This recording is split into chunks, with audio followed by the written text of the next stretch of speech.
good afternoon. I think you are coming, and so I would like to start my lecture. This is number 2. Today, we'll talk about biomarker study in Alzheimer's disease, in particularly in drug development.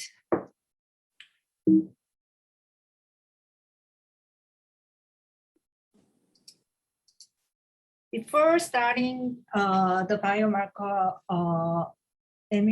biomarker, so I just reviewed the previous lectures. You might notice ATN classification, and then so now the ATN classification is set up to diagnosis of Alzheimer's disease. So you see the A for the amyloid pathology, T for the pathology of tau, N means the neurodegeneration or neural injury. Depending on the type of AT, so we classification as Alzheimer pathology or the Alzheimer disease and non-AD pathology. So currently, this kind of classification is used in the clinic as well as research field. The first thing is neurodegeneration marker, the FDG PET. So today's issue is a biomarker, and also the FDG PET is a biomarker for the neurodegeneration. The FDG PET can measure the glucose metabolism in the brain, and then usually the diagnosis of Alzheimer's disease, when we use the decreased metabolism and the sensitivity to detect Alzheimer's disease around 90% and specificity high. But last time I mentioned about the several different situations to reduce the brain metabolism. So currently we not much used for biomarker for further evaluations. And also I'm just introduce biomarker for neurodegeneration, the MRI. The structural MRI present global cortical atrophy. It can be measured by volumetry study, like as SPM, VBM. They measure the total intracranial volume, total volume of gray matter, or total volume of white matter, or CSF volume. And also in the visual aspect, we can estimate how atrophy the brain. So we call the global cortical atrophy that usually measure the large fissure in the cerebellums, like here, and then intercentral, interhemisphere, and then also the posterior lesions. So we estimated the global atrophy using the GCA. And also the hippocampal atrophy is quite important marker for Alzheimer's disease. It usually used to detect diagnosis and also the decrease volume of hippocampus used as a biomarker for prediction of conversion of AD from MCI. As you can see, the hippocampal atrophy measured by volumetry also, but you can measure it by visually. So we use the medial temporal lobe atrophy score. The 0 means no atrophy, and then 4 is highly atrophied hippocampal lesions. They measure the widening of caudal space and also the volume of hippocampus here. You can see the difference. Normal, there is no space in here, but you see the widening of caudal space, and then small hippocampal volume in the highly atrophied hippocampus. FDG and MRI are used as a neurodegeneration biomarker, and say again, it can be used diagnostic biomarker as well as a progression biomarker. Amyloid PET, last time that we mentioned, we can amyloid PET using the negative scan or positive scan. The positive means that means a lot of amyloid pathology, usually the hallmark of amyloid Alzheimer's disease pathology. The amyloid deposition is progressed in the inferior frontal cortex here, and then lateral temporal cortex here, and the parietal here, and the posterior cingulate here. So this frontal, lateral temporal, the parietal, and the posterior cingulate area is a major interesting regions. So we use estimate the amyloid depositions in visual assessment. And also, so we used quantification using the reference region, usually the cerebellum serves as a reference. So overall diagnostic accuracy for diagnosis of Alzheimer's disease is around 90%, and specificity is similar. Currently, several amyloid agents was approved by FDA, and we can use in the clinical situation.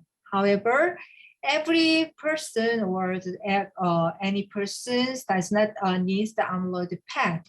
They usually we recommend the amyloid PET when the patient shows the persistent or progressive unexplained cognitive impairment, and the patient shows suspected as a possible AD, but they have a typical clinical course or the mixed presentation that we recommended for amyloid PET. And also the patient whose age is earlier than typical, so we recommended amyloid PET. So the amyloid is PET positivity means increased likelihood of Alzheimer's disease. So with that kinds, the positivity only means when patients have cognitive impairment. So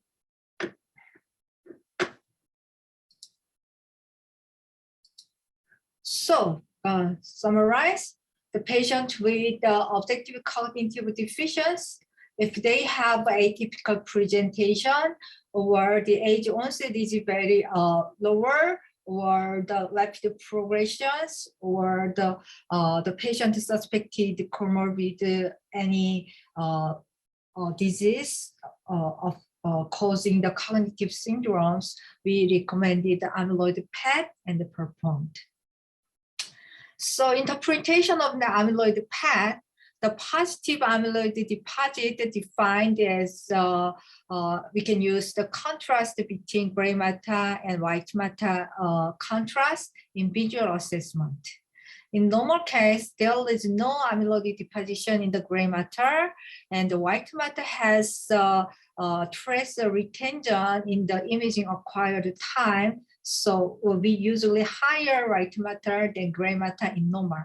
However, amyloid pathology exists in the gray matter. The contrast is decreased, so we can estimate the positivity using the contrast.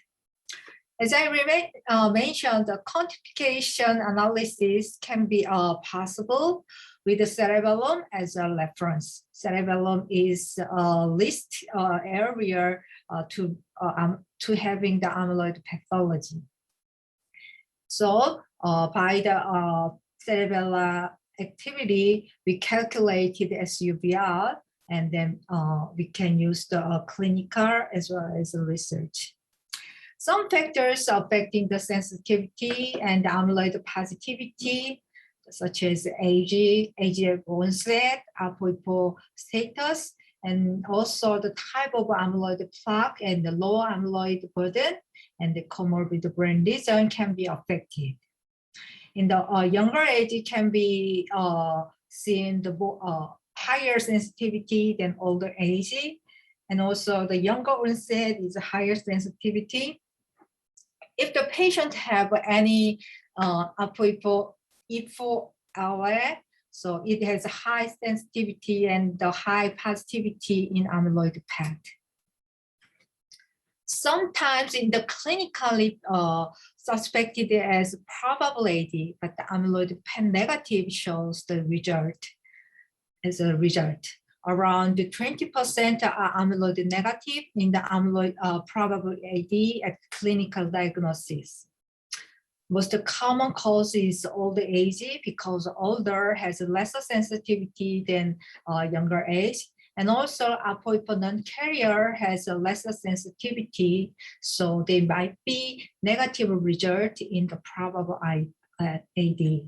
The possible false negative can be caused by technical issue, such as cerebellar amyloid deposition, or sometimes severe atrophy. We cannot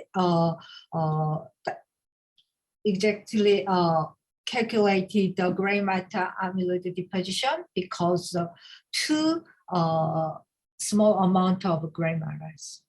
The possible true negative is clinical misdiagnosis. Actually, the patient was not Alzheimer's disease, but the symptom is very similar, and then other pathology diagnosis as Alzheimer's disease. And also some amyloid negative Alzheimer's disease exists, but the amyloid negative Alzheimer's disease shows the different characteristics from the amyloid positive Alzheimer's disease. They usually slow progression of the cognition impairment, and they usually slow progression of the brain atrophy, and they usually slow progression of metabolic decrease. So the amyloid negative a little bit slow type of Alzheimer's disease. Okay. So the one of the biomarker is the work and detection in prediction of the clinical conversion to Alzheimer's disease in the MCI. When we performed amyloid PET in MCI patient, some MCI patient shows positive amyloid scan and some shows negative scan. Of these people, the positive amyloid scan patient has more likelihood to go into the Alzheimer's disease. So there is data for the prediction of the cognitive decline with the amyloid imaging. The meta-analysis result shows likelihood ratio of disease progression. If the patient shows positive amyloid scan, the likelihood increase in the Alzheimer's disease or about the 2 times, because the most Alzheimer's disease patient are amyloid positive. The relative ratio is a little bit lower. I mean, the nearby that 1. But in case of MCI and the health control, if the patient shows amyloid PET positive, the likelihood to progression to the Alzheimer's disease is very high. In case of the MCI, the relative ratio is about the 4 times. In case of the health control, the ratio is around 3 times. So baseline amyloid positivity is associated with the risk of the cognitive progression or the conversion to the Alzheimer's disease in health control and MCI patient. So that's why the amyloid PET is used as a predictive biomarker in the progression of the Alzheimer's disease.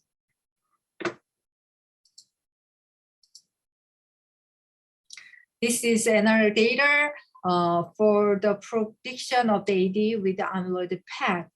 Data was driven from the AIBL, the Austrian Alzheimer's disease cohort, and then they shows the amyloid status in the initial, and then they chose initial, and then they calculated the odds ratio to convert into AD disease. So in case of the PIB positive, amyloid positive, the odds ratio is around 5 times than the amyloid negative case. That means the positive amyloid can go to the Alzheimer's disease or in health control as well as MCI patient. To summary, the amyloid state affect to the conversion rate. The usual conversion rate from the MCI to AD is around 20% a year if they have amyloid positive. But if they have no amyloid deposition on the imaging, the risk is just only 2%. So that's why we need amyloid. We need to know the amyloid state in the MCI patient. So the amyloid in the brain predict faster decline and conversion to dementia. So therefore, the next I will talking about the clinical trial. Therefore, the clinical trial have the amyloid phenotype because depending on the phenotype, their prognosis is different. So just talked about the tau accumulations. Tau PET is another major pathology in the Alzheimer's disease. So now that we can imaging the tau accumulation using the PET. There shows the tau progression in the autopsy data. From the stage 0, there is no tau, and then the drug stage 5 to 6 means dominant tau deposition in the brain. So if we do the imaging of tau, we can get the mirror imaging of the pathology. If the patient have no tau, we can get the imaging like that. And if patient has the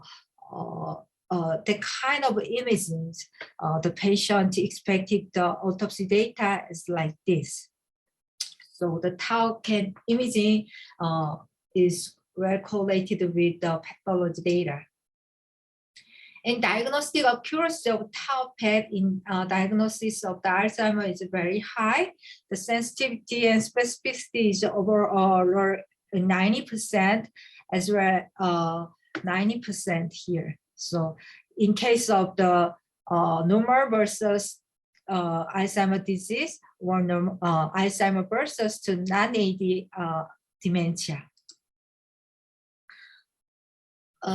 In contrast to amyloid PET, tau PET can be correlated with the pattern of the cognitive impairment, the type of cognitive impairment. There shows the area where the tau deposition is correlated with their function of the memory, the function of the visual, or the function of the language. The memory is important in the limbic area, which has a high tau pathology in here. In the visual spatial function is correlated with the visual cortex and the posterior cingulate area. The language area, in the language area, the tau deposition is correlated with the language functions. So we can get this kind of correlation between tau deposition and then their specific type of cognitive functions. But the other cortex does not show any correlations. And also the deposition pattern on tau PET is can mirror the clinical and neuroanatomical variation in the Alzheimer's disease. The amnestic Alzheimer's disease is a typical MCI, or the typical Alzheimer's disease, which usually complain the memory impairment and the language impairment. The tau pathology is localized in the inferior temporal and the mesial temporal cortex. The posterior cortical atrophy is one of the variants of Alzheimer's disease, usually accompanied by a cortical atrophy in the posterior brain. And there's we can see the tau deposition, which is very correlated with the structural imaging as well as their function. Also, the locophonic variant of progressive primary aphasia, which shows a lack of function in the verbal communication. So the tau deposition can be seen in the verbal association area in the temporal cortex and the frontal cortex. Again, when we see the tau PET images, we have considered off-target binding. The currently developing tau tracer have off-target binding. That means not binding to the tau pathology. The other side, which is of this off-target bindings, MAO-B activity is very important. So the basal ganglia and the thalamic area has abundant of the MAO-B activity. So we can see high activity in the basal ganglia and the thalamic area. So which is not correlated with the disease severity. It is correlated with the MAO-B activity. So we call this off-target binding. Besides the MAO-B activities, we can see off-target binding in the area of the midbrain or the choroid plexus or the venous sinus. Some are related with the neuromelanin pigmentation, or some are related with the mineralized material in the vessel. So let's move to biomarker in the clinical study. Before talking about the biomarker in this time, I would like to introduce 2020 Alzheimer's disease drug development pipeline. As you can see, in there are around more than 120 unique therapy in clinical trial for Alzheimer's disease is registered in the clinical trial website. Of these drugs, some are disease modifications, almost 80%, and some are cognitive enhancer, which is around 10%, and some are behavior changer, around 10%. Many previously developed drug candidates failed to show the efficacy in the Alzheimer's disease. Some are proposed the agent, so they changed the candidate and they changed the method. So currently, we classified like the Alzheimer's disease, Alzheimer's drug development. So we around here, so you can see the disease modifying biology or the small molecule. And then, so this is the symptom modified fire. In the inner circle shows the phase 3 drug. And then you can, maybe you can see the story about aducanumab or the solanezumab, as well as BAM 2401. And the middle link is comprised of the phase 2 agent. The outer is phase 1. So we may have more data in the phase 3 clinical trial data. And then you can see the red means that the target is to the amyloid. The blue ones, the target is tau. And then the yellow one is the target is neuroinflammation. And then the other target in the other colors.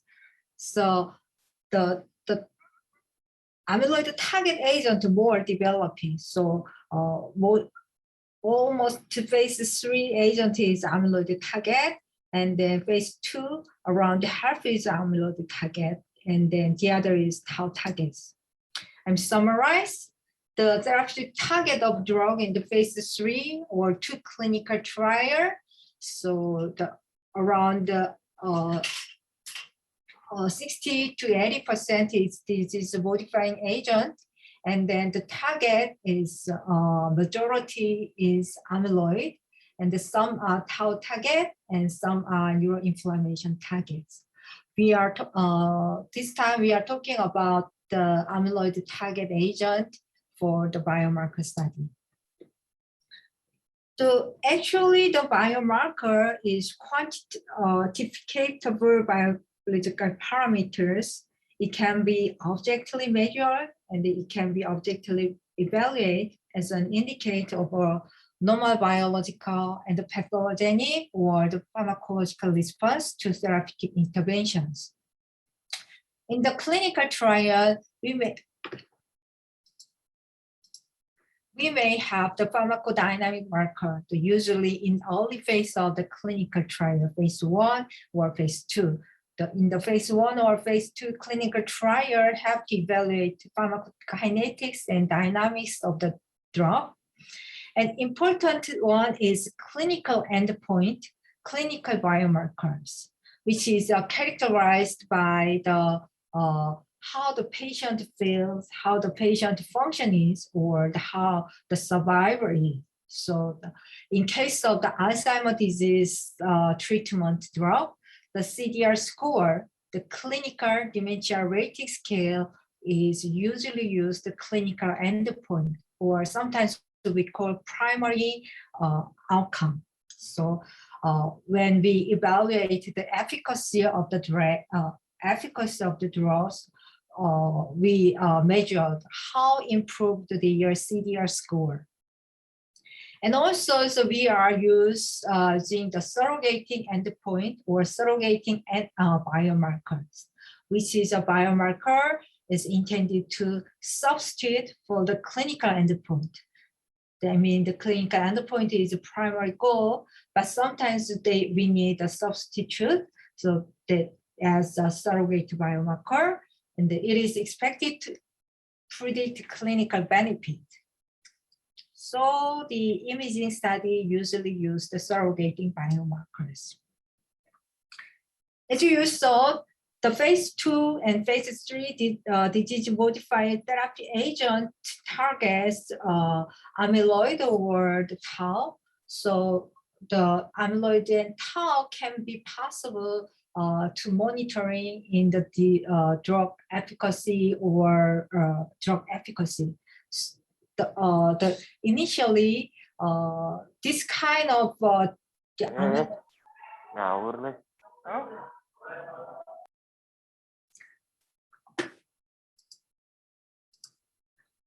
so if we want to see the efficacy of amyloid targeting agent, that means how the drug removes the amyloid pathology from the brain, predisposition of amyloid should be exist.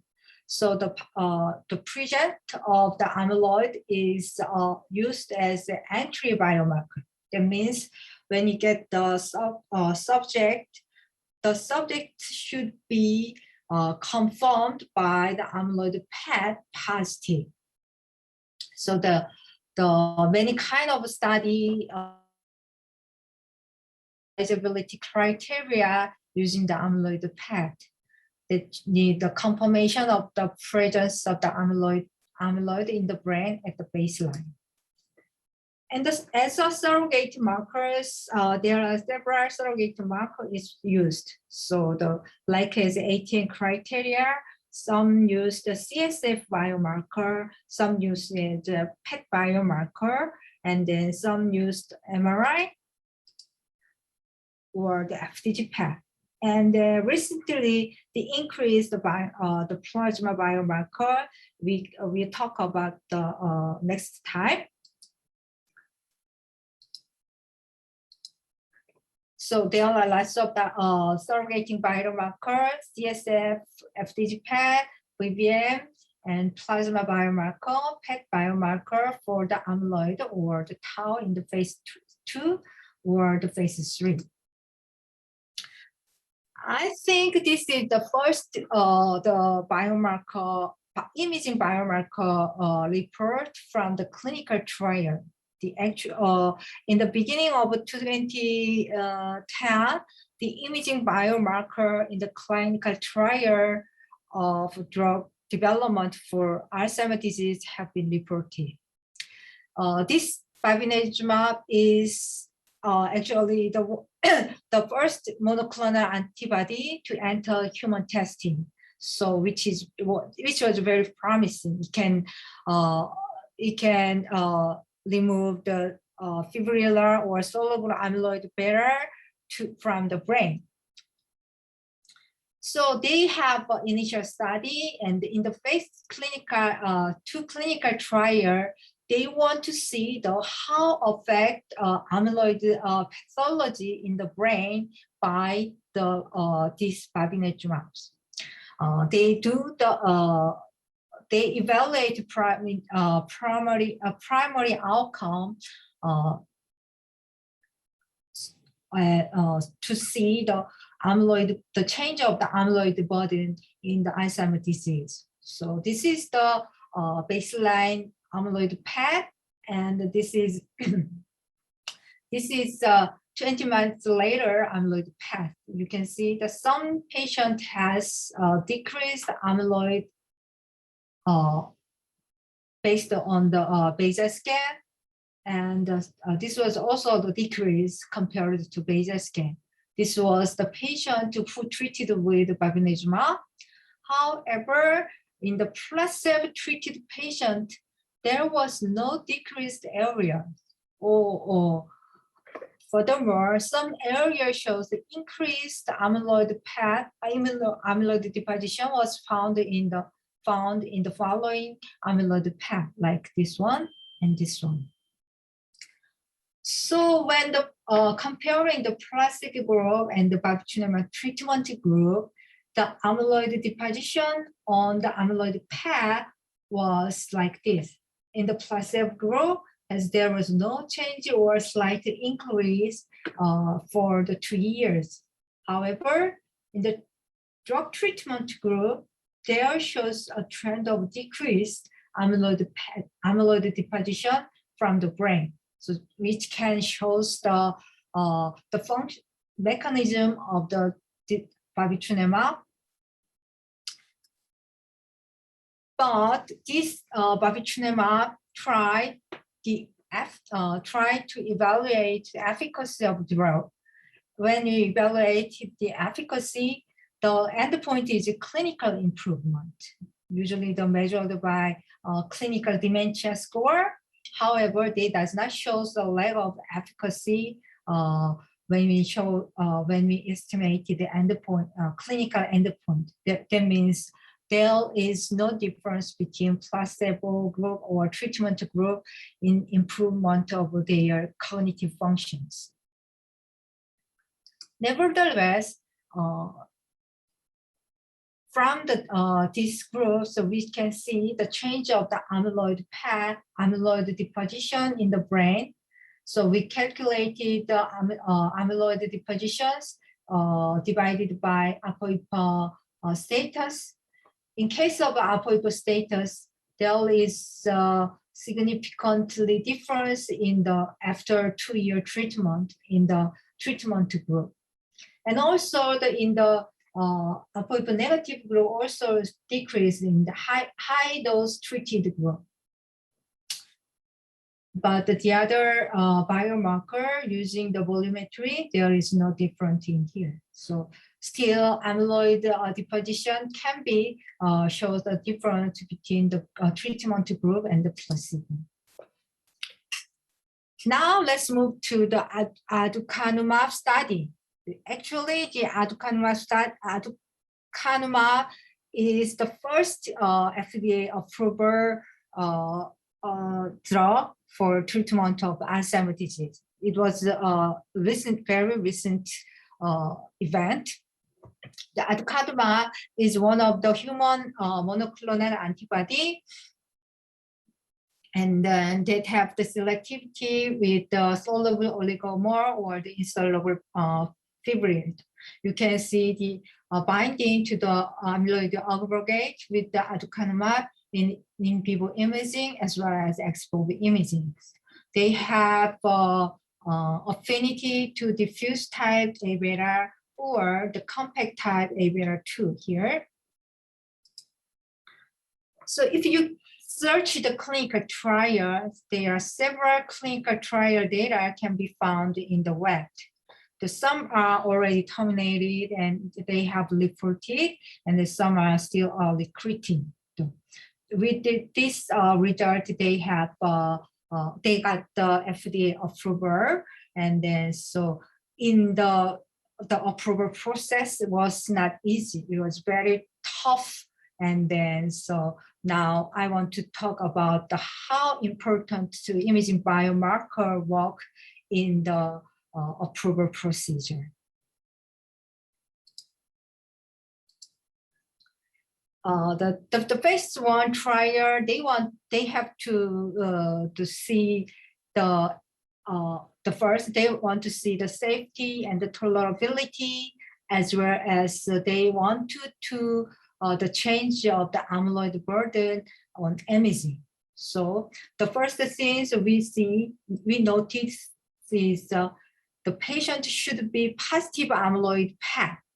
That means entry biomarker used using the amyloid PET, and then the phase 1 trials focus to the safety. The primary outcome is adverse event, but secondary outcome include the amyloid deposition change in the amyloid PET. The safety report and the tolerability report shows dose dependent side effect, but tolerable. But for us, it is very important to this report. The aducanumab reduced A beta plaque in the Alzheimer's disease. From the data of the clinical phase 1 trials, it shows the amyloid beta was removed in the patient with Alzheimer's disease by aducanumab. This is the baseline scan for the patient and 1 year follow-up scans. This is a placebo, and then so those increasing manners. All the patient has baseline the amyloid PET positive. After 1 year's treatment, the amyloid PET shows a decreased amyloid burden. You can see, in particularly, the high dose treated group shows more decrease like this. This is 6 months later. This is a 1 year later study. Comparing to the baseline scan, the reduction is dose dependent and then time dependent. The 6 months, 1 year, the further decrease in the 1 year follow-up data. And then the baseline was not different. The reduction of the SUVR shows gradually decrease according to the dose. So they shows a dose-dependent manner and the time-dependent manner of removal of the amyloid plaque using the using the treatment of aducanumab. So what about the clinical effect on the clinical measurement? They measure the CDR score. CDR score. At the half years later, they measure the CDR scores, but they don't have any difference between placebo and the treatment group, as well as between the different dose level. However, they show somewhat different at the 1 year later.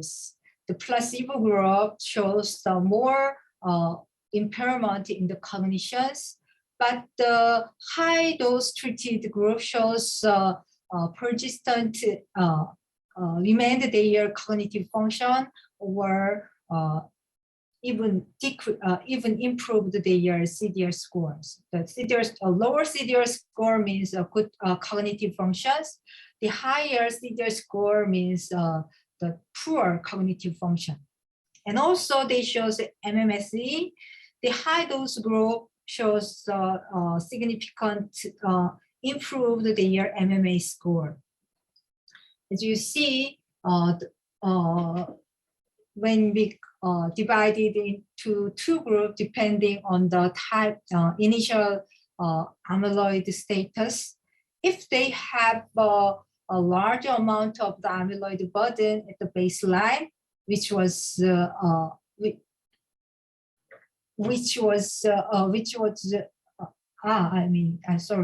this is a correlation between the cognitive improvement with the change of the amyloid depositions.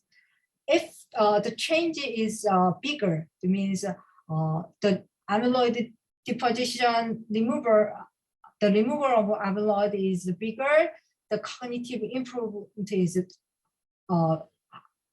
more. So this kind of line. And then if the change is a little lower, the cognition improvement is a little bit lower.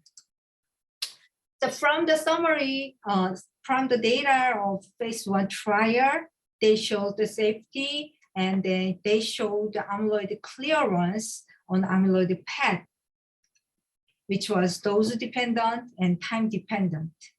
That is justify the function, the mechanism of the action of the drug, and then they give the chance to further development of aducanumab trial in the Alzheimer's disease. Even though they shows some improvement of a clinical score, but not reach the statistical analysis, the phase 3 study want to show this clinical endpoint change. They reset the phase 3 clinical trial. The study subject was enrolled early Alzheimer's disease, but also at the entry point, they request the positive amyloid scan. It means entry biomarker is. So the primary outcome was measured by CDR score, so because the primary outcome is clinical improvement. Also, the secondary outcome has several neuropsychological test results, including MMSE and then ADAS score or the ADS score. Usually, the recent clinical studies, they usually do the two identical cohort group because they want to confirm their result to another placebos. Actually, they made two identical phase 3 study, which called the emerging and engaging, and then around more than 3,000 participants involved in both studies. They got the placebo group, and they got the low dose group, they got the high dose group. After that, they included more study number of the high dose group. So initially, initially they started the phase 3 study, and then 3 years later, they want to see the interim result, and then they want to, if they have a good data, they want to knock the FDA approval. But the interim data analysis, they wasn't, the result was not good. The result was not satisfied with their expectations. So overall, half patient complete the study, and the study. There is two identical clinical trials. The one of clinical trial, they shows the 23% reduction in the clinical decline, which is positive data. So they expected the more than 20% effect. It is effective. So they encourage this drug will be successful. But the other cohort called engage, there is no benefit. This is a complicated data, and then not positive in the interim study. So at that point, they had to decide discontinue this trial. This is a failed study, and they decide not to continue. But they reconsiders. They thought their data has a little bit smaller with the high dose study group. So they included more high dose study group, and then so they estimated their interim data. So including more high dose group, they added a sub-study using the amyloid PET. Now amyloid PET is one of the surrogate marker, and then after that, it is quite important role in approval of the FDA. So the emerging data, engaged data also included sub-study with amyloid PET. As expected, one study called Emerging shows good response. That means more than 23% clinical improve, so which is good, and then which is passed for the efficacy study. But the other one does not show any difference in the cognitive improvement compared to placebo. Even low dose group shows the cognitive impairment is worsened than the placebo group, so it is not good. However, if you see the amyloid PET data, both groups shows same finding. The placebo group shows a gradually increase the amyloid deposition on the scan, but the low dose and the high dose shows decreased amyloid deposition on the scan in the following data, and then 1.5 year, they show significantly lower than the placebo group. The engaged group does not show the clinical improvement, but the amyloid PET shows the significantly lower their amyloid burden on the PET. This is quite a promising result. And also the removal of amyloid burden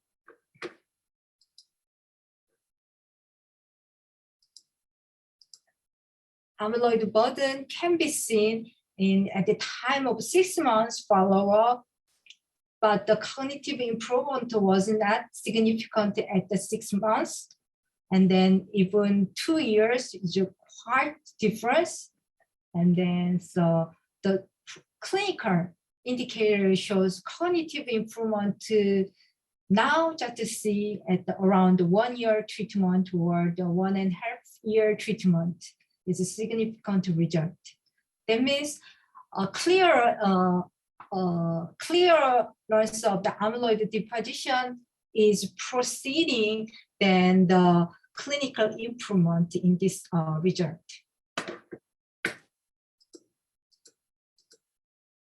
The other biomarker using the CSF, there is not significant in the engaged group, but still significant in the emerging group. Anyway, the Biogen, the drug company, wanted to ask again to approve Alzheimer's disease drug. So the major conflict is exists in the between the two different cohorts, but the amyloid imaging shows the consistent finding, which was dose dependent, and then the time dependent decrease in both group, and also related with their cognitive improvement. So they want to retry FDA approval using this data. Finally, June in this year's, FDA granted accelerated approval for Alzheimer's drug. So now is aducanumab is the first kind of treatment drug for Alzheimer's disease. So this is one of quite interesting event, because the last FDA approval Alzheimer's disease drug was approved by in 2003. But this accelerated approval means there is a controversial result in the efficacy of clinical parameter.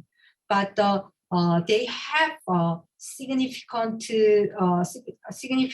treatment effect in the amyloid beta plaque, those and time-dependent reductions. So the accelerated approval, which is based on the surrogate endpoint marker, which means a reduction of the amyloid beta, the hallmark of Alzheimer's disease.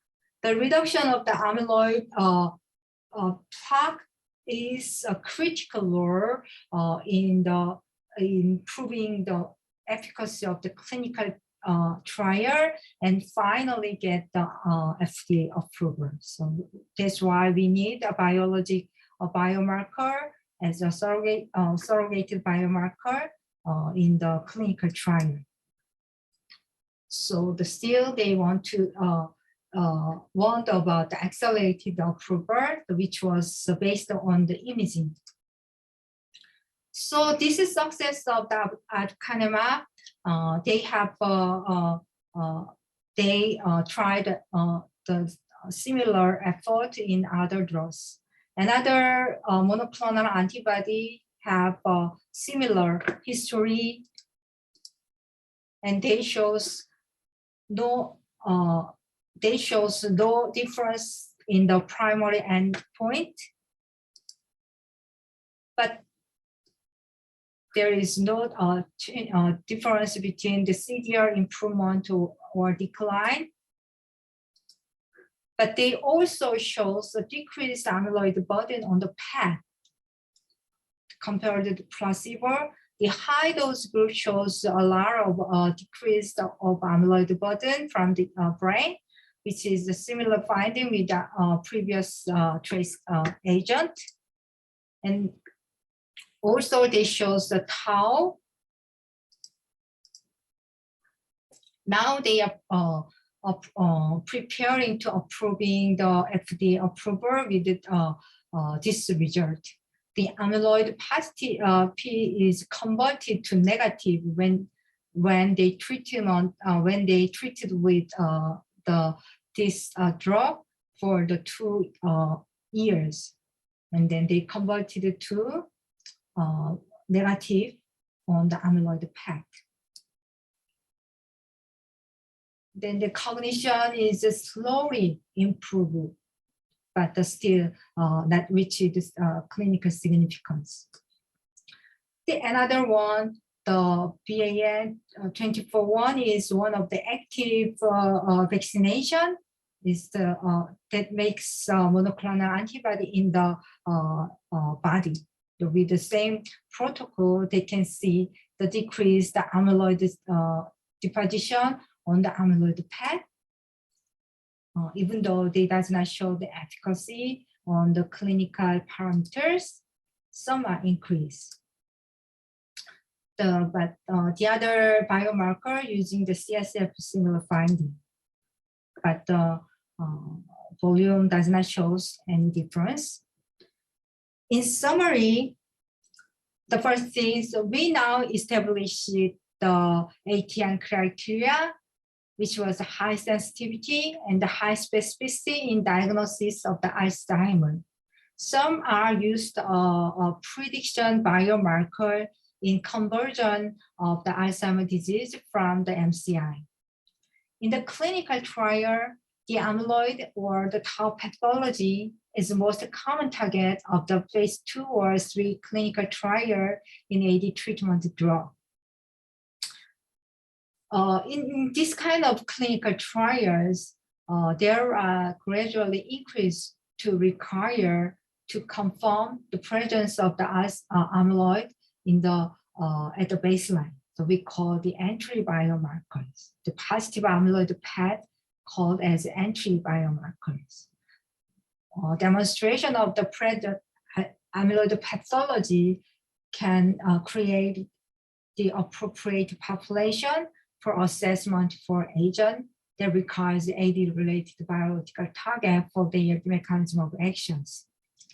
And in the clinical trial, the efficacy evaluation should be used in clinical parameter, but sometimes we can estimate the efficacy using the surrogating biomarker, especially amyloid PET, which shows dose-dependent and time-dependent reduction of amyloid burden on PET. And drug effecting shows on surrogate endpoint can lead to accelerated FDA approval in case of Alzheimer. This, I want to close the first session of today's lectures. If you want any question, please ask me, or left some text on the web chat.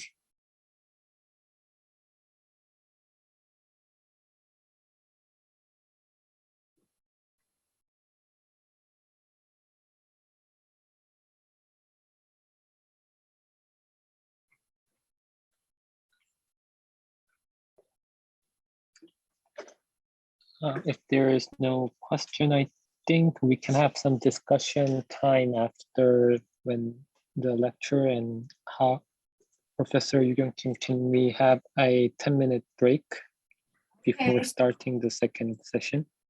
So we will start 1:10. Okay, so let's meet 10 minutes later. Thank you very much.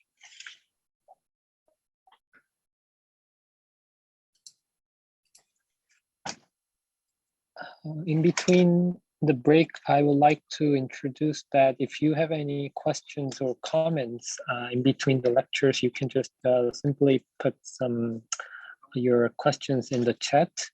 And also we have put a link at the chat about your comments, so your questionnaires for this lecture. So please,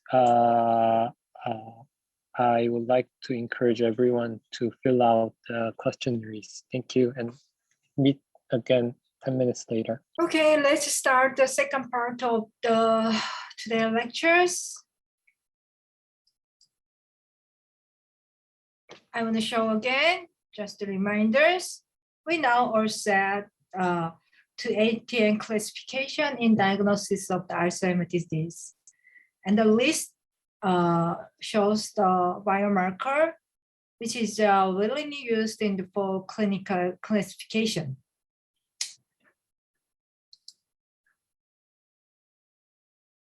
Besides of the PET, the amyloid tau and the CSF biomarker is established in the use of this classification, but not in the clinical yet.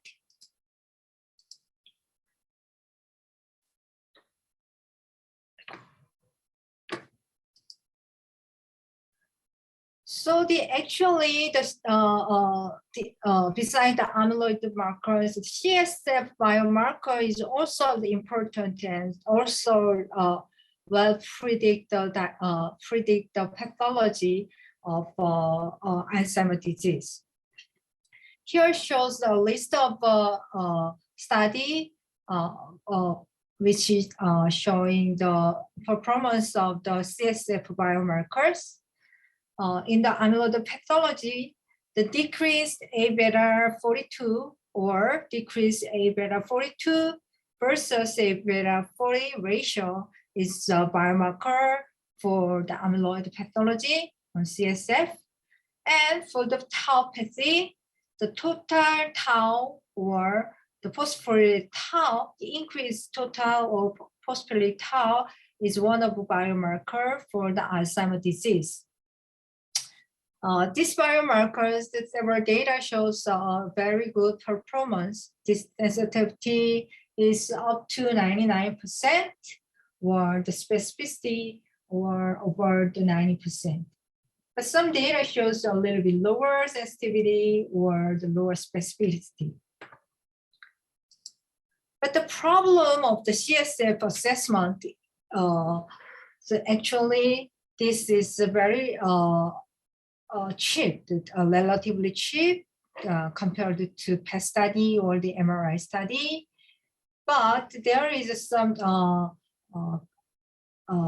difficult in the clinical situations. The CSF was obtained by the lumbar punctures if they have any problem in the spine, or they have any problem of coagulation. They couldn't use this kind of study. And also after procedures, they have lots of the side effect, which is post-lumbar puncture headache is very common.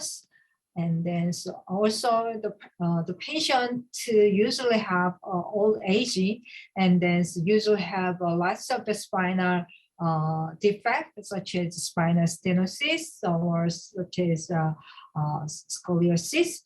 It is very hard to perform the lumbar puncture. So that's why the CS study was not common in the clinical trial as well as clinical situations.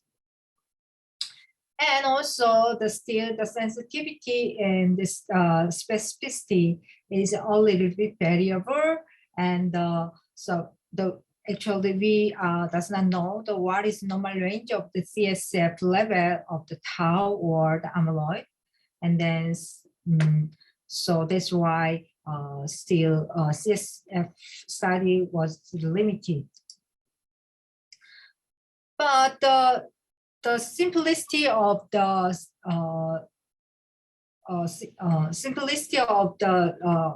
measurement after taking the test materials, the blood-based biomarker can be evaluated, can be developed. Actually, the blood-based biomarker is very simple. So when you come to the hospital, you are usually taken blood to test blood chemical such as CBC or the calcium or phosphate. It is very simple for the patient. And also, it is very simple in the diagnosis. So that's why the blood-based biomarker is used the first step of the screening test. So high accessible and the low cost. So clinical cases of the Alzheimer's disease, the blood test should be needed in the screening test. But still, there are lots of the problem in the development of blood-based biomarker in the Alzheimer's disease. The first thing is the the biomarker, the change of the amyloid or the tau is a very low level in compared to other components in the blood. And also these low levels chemicals have passed to BBB. And then the level was lower and lower, and it is hard to detect. And also this blood level is changeable. It has diurnal variation that has high in the, sometimes high in the morning or lower in the evening. And so what time we have to take in the samples, so there is no evidence. So it is a little bit difficult to get the time of testing. So, and also there is active and passive transport mechanism to pass the brain from the CSF or the blood. So that's why the blood testing was not much developed compared to imaging study. But recently, lots of the blood-based biomarker are studying in the Alzheimer's disease. Most of biomarker can be measured by the immunoassay or the molecular assay, and sometimes spectroscopic assay. And then most potential blood biomarker is amyloid beta as well as tau levels, which is the same with the CSF test.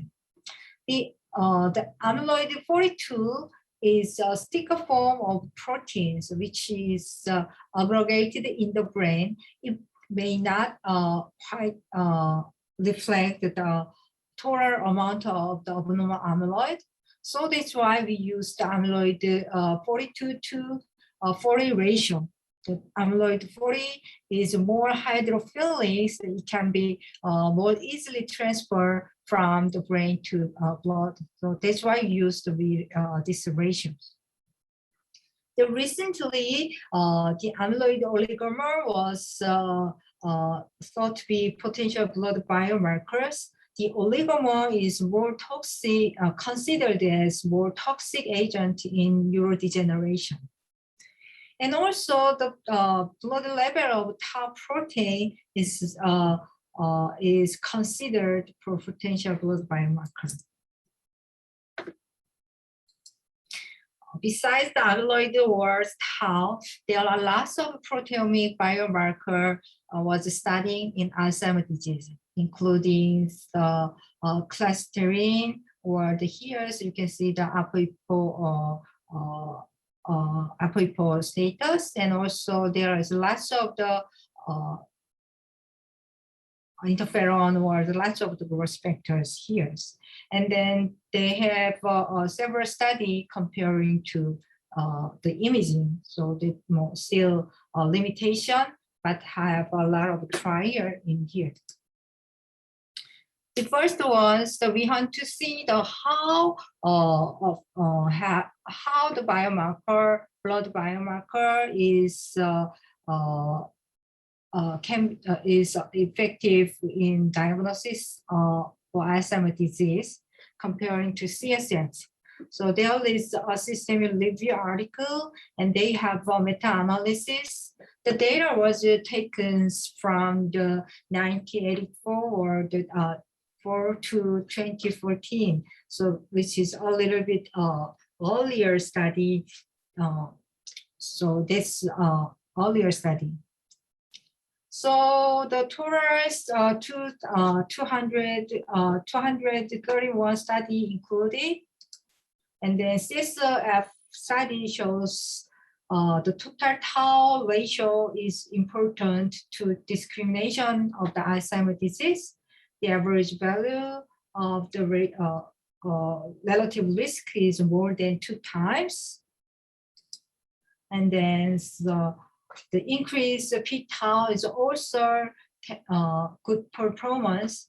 The average the ratio average level is more than 1. And then the ratio of the A-beta 40 to 40 ratio is also important, which is lower than the control patient. From all the data, they have discrimination performance. In particular, t-tau and p-tau is quietly difference between the control, and the amyloid beta shows a little bit different. And the other thing has a little bit different between the control and then patient group.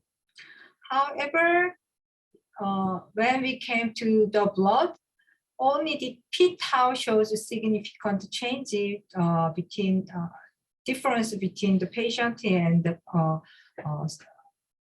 control group. So still the plasma ratio of plasma level of tau is not effective to discriminate it of Alzheimer's disease from the control in compared to the CSF study. But recently, there has a very big development of the assay technology. The meta-analysis data was taken from the almost 20 years ago to 10 years ago. But at that time, usually the measurement of plasma tau or amyloid was measured by the ELISA method. But recently, several methods was developed, which is higher sensitivity than the ELISA method. So the level is picogram per ml, but one of the technology which called the CMOR is a femtogram ml. It's more than 1,000 times sensitive. So I'm not good at this kind of analysis, but I want to briefly explain why it's different. The CMOR is one of the well-known developed measurement method. The basic principle is the same with the ELISA method. They used first antibody and second antibody, and they make the sandwich method when you get the target materials. And but the difference is the resolutions.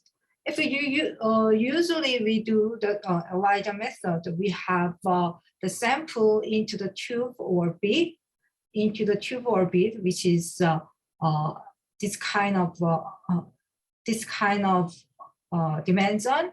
However, the CMOR, there are lots of the microbeads in there, and then so we can detect it separately, detect the signal from these beads separately. So the same dimension we can measurably divide the pixel. So that's why the sensitive in the case of the CMOR that the traditional ELISA method. And the similar method using in case of the IMR, it used the magnetic field. It is the same principle with the primary antibody and second antibody, and then magnetic nanoparticle can be detected by the IMR assay. And also the similar in here, they used rolling circle, the fluorescence, which has a lot of amplification by the tail. So they can amplify the activity of the binding complex, and then so we can amplify the signal. The similar. Finally, this assay is much better and much higher sensitivity and specificity in the tau detection as well as amyloid detections. This is one of the tau detection sensitivity, the ELISA CMOR IMR, the picogram level. The ELISA has a picogram levels. CMOR is more than 100 times sensitive than the ELISA, or this method is more higher, more precise method. So now the plasma level CSF is more precisely detected in the human data.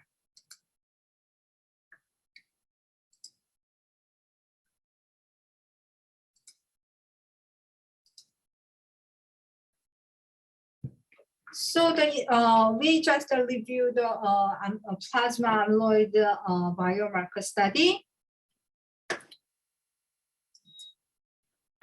This was data was taken from the Australian Alzheimer's disease cohort, which result was measured by the sandwich ELISA method.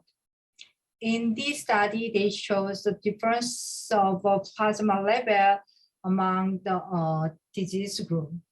The health control, the MCI, the AD group, they has gradually decrease of plasma level of amyloid beta levels, which is the which can be used as a potential biomarker to discriminate this group, as well as based on the amyloid path, they classified the subjects into the amyloid PET positive group and the amyloid PET negative groups.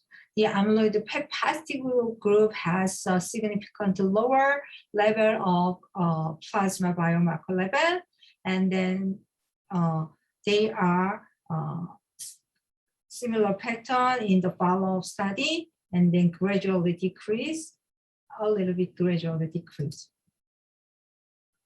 So the correlation is very good, and then concordance is very good with the plasma level and the amyloid imaging study. And then prediction with the plasma level of plasma data, so we can predict the PET positivity before the PET study. So if we have no data of the plasma level, we just estimated the pre-test positivity prediction using the age, sex, apoptosis status, or the clinical classification, which all are high risk for the amyloid positive. So since the diagnostic accuracy was depicted in the red line, if we add this information and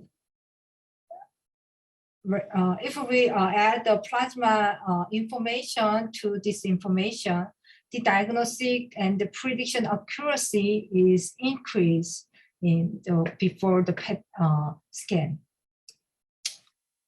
So recently, the higher performance assay technique with the kind of study, they have a similar paradigm, and then so good results. They used the LC-MS spectroscopy to measuring of the plasma level of amyloid and the amyloid ratios. The first ones, they are divided into the patient group as amyloid PET negative, amyloid PET positive, because we divided of amyloid PET negative and amyloid positive. Amyloid PET imaging study was a significant difference between two groups.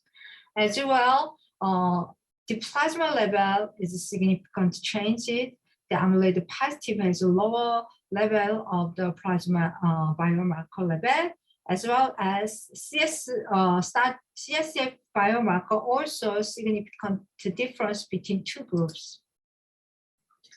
As you can see, when we divide the patient PET negative, PET positive, the plasma positive group is almost in here. The lower plasma level was included in the plasma PET positive group. And the CSF biomarker, using the CSF biomarkers, the classification is more precisely divided. The patient with PET positive have no CSF biomarker positive. There's just only one case. And the PET negative group had almost normal range of the CSF biomarkers. And we comparing between the plasma level and the CS level, the prediction of the amyloid positivity, the diagnostic accuracy is very high. In case of the CSF is a little bit higher than the plasma, but the plasma is sufficiently high to detection of the amyloid status. And then between the CSF biomarker and the plasma biomarker is well correlated. And then here they show the amyloid positive group on imaging, here amyloid PET negative group in here. And when well correlated between the CSF level or the plasma level. Even though the detection, even though the accuracy of plasma level of the CSF is a little bit lower than CSF biomarker. If we divide patient to the status of the ApoE4, the accuracy is increased. So depending on the ApoE4 status, plasma level can be changing. And then, so we see the accuracy depends on the ApoE4 status. If they have ApoE4 positive, the accuracy is increased than the ApoE4 negative group. With data, we can estimate it. If we do, we want to amyloid positive subject, that we can estimate how many patients we need for the study. This shows examples. In case of the ApoE4 positive, if the patient have a blood positive, patient 80% patient has probability of the amyloid PET positive. So using the plasma data, we want to see the 10 amyloid positive PET case. We need 125% who have amyloid plasma positive cases.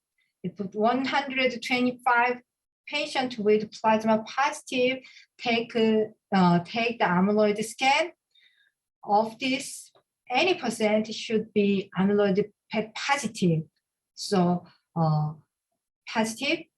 If we do not have any screening data with the plasma levels, we have to over than 300 amyloid PET study to get the subject with the amyloid PET positive patient.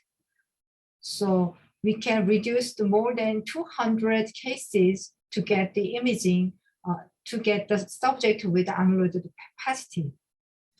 We said about the entry biomarker, the amyloid imaging is entry biomarkers. So when we started with the clinical trial with amyloid positive subject, 100 amyloid positive subject, we have the imaging of 300 imaging if they do not have plasma data. If we just do the 125 subject study, if do have screening data of positive plasma level. So this is important when we do set the clinical trial and we do the clinical management to enter into the drug treatment. And also the plasma status can be expect a conversion to the amyloid positive or negative in the follow-up study. At the initial studies, amyloid positive or negative case of the negative cases after follow-up, they have some cases of amyloid positive converters. If we review this converter data, the amyloid converter is higher plasma level. So this is one of the significant findings. If plasma level is higher, even though the amyloid PET scan is negative, it can be considered as potential converters. So that's why important to the plasma level of the CSF, plasma level of the amyloid. And then currently, that kind of plasma study was easily performed using the commercially available kit. So one of the kit is a Precivity AD, which was measured by the SMS method. And then so the Precivity AD is already granted by the USA FDA. And then actually they provide the amyloid probability score. The amyloid probability score means they have adjusted level of amyloid plasma A beta ratio adjusted by age and the apocyte status. So this they provide the amyloid probability score.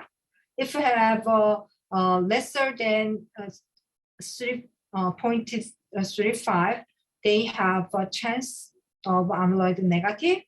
If the blood test result showed a high point over than 60, they have a higher chance of the PET positivity. So the performance was very good. So now in the US clinic, they may use the plasma level of the amyloid using the screening test. They classified the patient low APS, intermediate APS, and the APS. If the patient belong to low APS group, they have no worry about the amyloid PET positive. But if patient belong to high APS score, they have a high chance to PET positivity, and they need to further evaluation. And there's the other thing, the other kit which was developed in the Taiwan, is the similar sensitivity and specificity, and they provide the similar data, but their method is IMR with the precivity, and this kit can be useful in the clinic at the screening test. Now, I just briefly mention about the CSF tau and the blood taus. You know, the tau PET, the tauopathy is one of the biomarker, as well as the CSF tau is also the potential biomarker in the AD. So usually the CSF biomarker is well correlated with the tau deposition on the imaging, and then they have different slope in the progression, tau PET negative and tau PET positive. Depending on the type of group, the control level, prodromal AD, Alzheimer's dementia shows a little bit different tau level in the CSF, and also the tau deposition, and also they are well correlated. And then independently, tau PET and CSF tau is independently predict AD diagnosis. However, they have similar sensitivity and the specificity. And sometimes some shows the CSF biomarker is more sensitive than the imaging biomarkers. And correlation is very good in the total tau and then p-tau. In the BioFinder study, they included the plasma tau level. The plasma tau level also shows the correlation with the tau deposition on the imaging. They show the different correlation between the A beta negative persons and the A beta positive persons. In the A beta positive on imaging shows the well correlated with the plasma level and the CS level correlation, as well as the plasma level and the tau deposition on the imaging. So this result also shows the plasma p-tau is also can be served as a biomarker for the tauopathy. Diagnostic performance was not different between the different compared to CSF biomarkers. This was the plasma level, and this is tau level. Depending on the tau depositions on the imaging, the plasma tau is gradually increased, and then CSF tau also gradually increased, and then the performance is very similar between two studies here. And then the prediction of the future AD dementia in the MCI is good to use of the p-tau. This is a p-tau negative group and the p-tau positive group in the blood. They shows the survival curve, I mean the development of the Alzheimer's disease from the MCI. The p-tau positive group has more chance to development of the Alzheimer from the MCI than p-tau negative in blood. The same result. So now we currently the plasma measurement of the amyloid level or the tau level is quite sensitive now, and with those several good methods such as SEMOR or IMR, it is now time to use plasma data as a biomarker in management of the Alzheimer's disease. So it's the same study with the plasma ratio. They all shows the plasma level of tau is well discriminated Alzheimer's disease from normal control or the Alzheimer's disease from non-AD dementia. So currently, there are included CSF biomarker as well as plasma biomarker in here. The plasma biomarker for the Alzheimer amyloid is very similar with the CSF biomarker. And in case of tau, is more sensitive than CSF biomarker. Plasma biomarker is more sensitive than plasma biomarker, and then even more sensitive than the imaging biomarker in here. More sensitive than here, and tau PET here, plasma here. So with the data, so we are now to accept plasma biomarker can be served as biomarker of Alzheimer's disease. And then recently, more study with the multiplex kit. Besides of the amyloid or the tau, there are lots of the potential plasma biomarker, including the kind of peptide or the Huntington peptide. They have a multiplex kit, including A-beta or the tau and other plasma materials. They make a multi kind of kit, and then they make a complicated data and the parameters, and now we can use the study of the Alzheimer's disease. I think this is my last slide. And then so we in the times I introduced plasma biomarker of Alzheimer's disease. For the amyloid pathology, the plasma biomarker, the decrease A-beta 42 or decrease A-beta 42 over 40 ratio is one of the biomarker in detection of AD, and also the prediction of a PET positive scan result. And also the tau biomarker, total P or the plasma phosphorylated tau is one of the potential biomarker, which shows the high level of phosphorylated tau in the plasma for discrimination of the AD from normal control or the non-AD.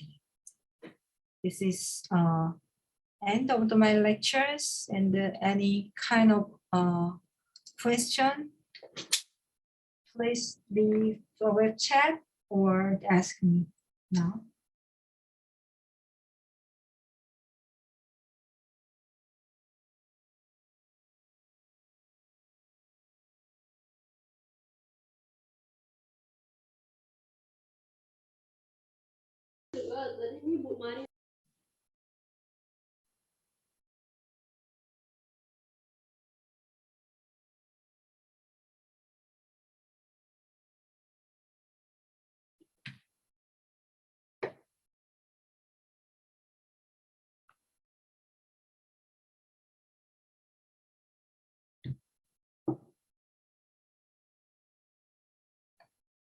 Okay, if you don't have any question or do you want to ask me later, please leave the message and web chat. I want to close these lectures. Thank you.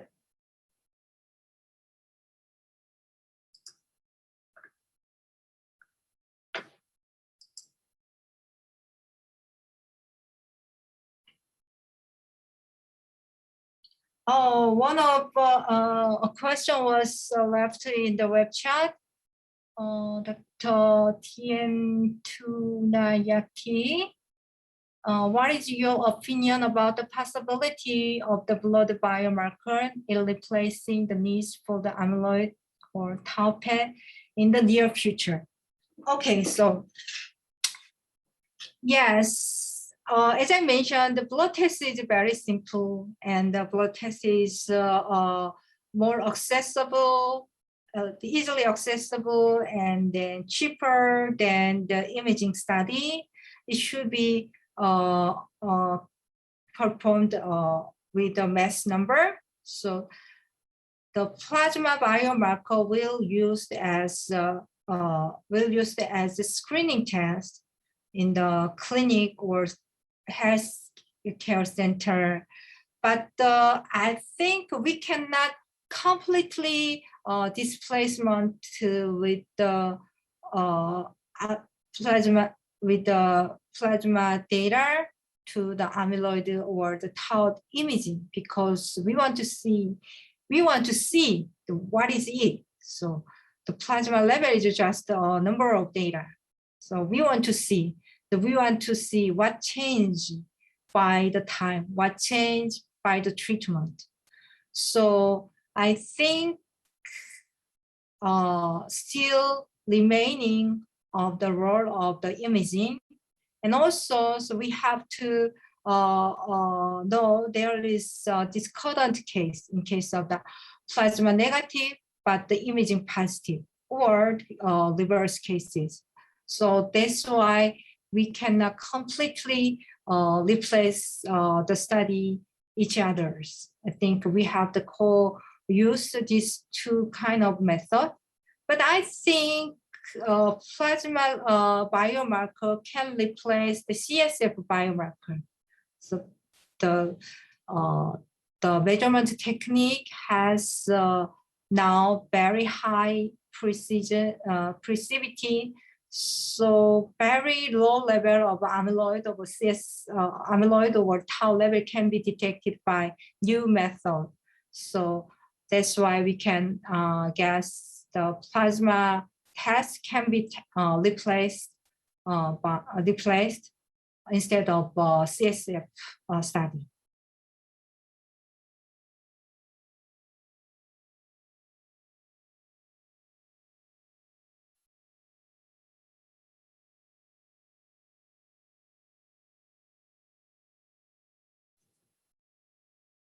Any more questions?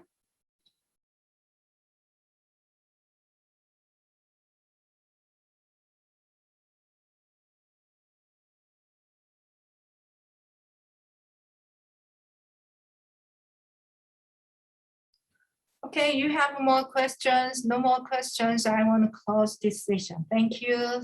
Please enjoy your time for lunch or later. Thank you.